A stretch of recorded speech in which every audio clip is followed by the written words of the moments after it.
This week's Northwoods Adventure, outdoor enthusiasts put their navigation skills to the test.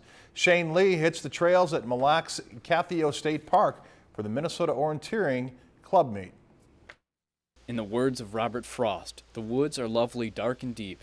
The Minnesota Orienteering Club could not agree more. This kind of terrain is very challenging and very interesting because of all the little bumps and depressions and hills, and it's got very excellent woods. So people like it on this kind of terrain.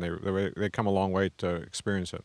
Among the participants are people from Wyoming, Chicago, Manitoba, and Winnipeg. It's different terrain than what we have at home, so it's we try and get out onto different maps, because if you run in the same area all the time, you start to learn the maps, and really you want to flip the map over and then you go. First time you ever see it, and that's the most challenging and most enjoyable. Orienteering is basically using a compass and map to race to different checkpoints as quickly as possible.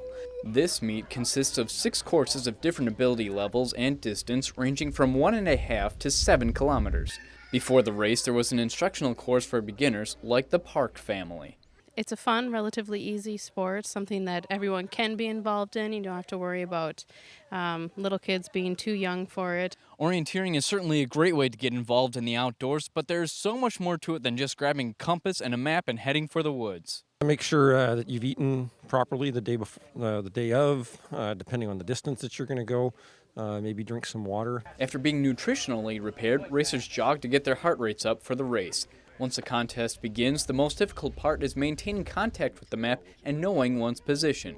You don't get lost. We don't use that 4-letter word LOST too often, but we say when you lose contact with the map, it's a bad deal. You can spend a lot of time running around in circles. The setter who designed the course would never be found running in circles, but he does put in a lot of hours.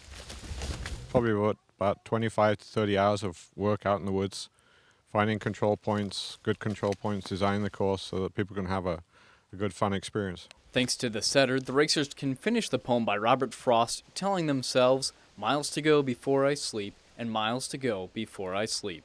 Shane Lee, Lakeland News. If you've enjoyed this segment of Lakeland News, please consider making a tax-deductible contribution to Lakeland Public Television.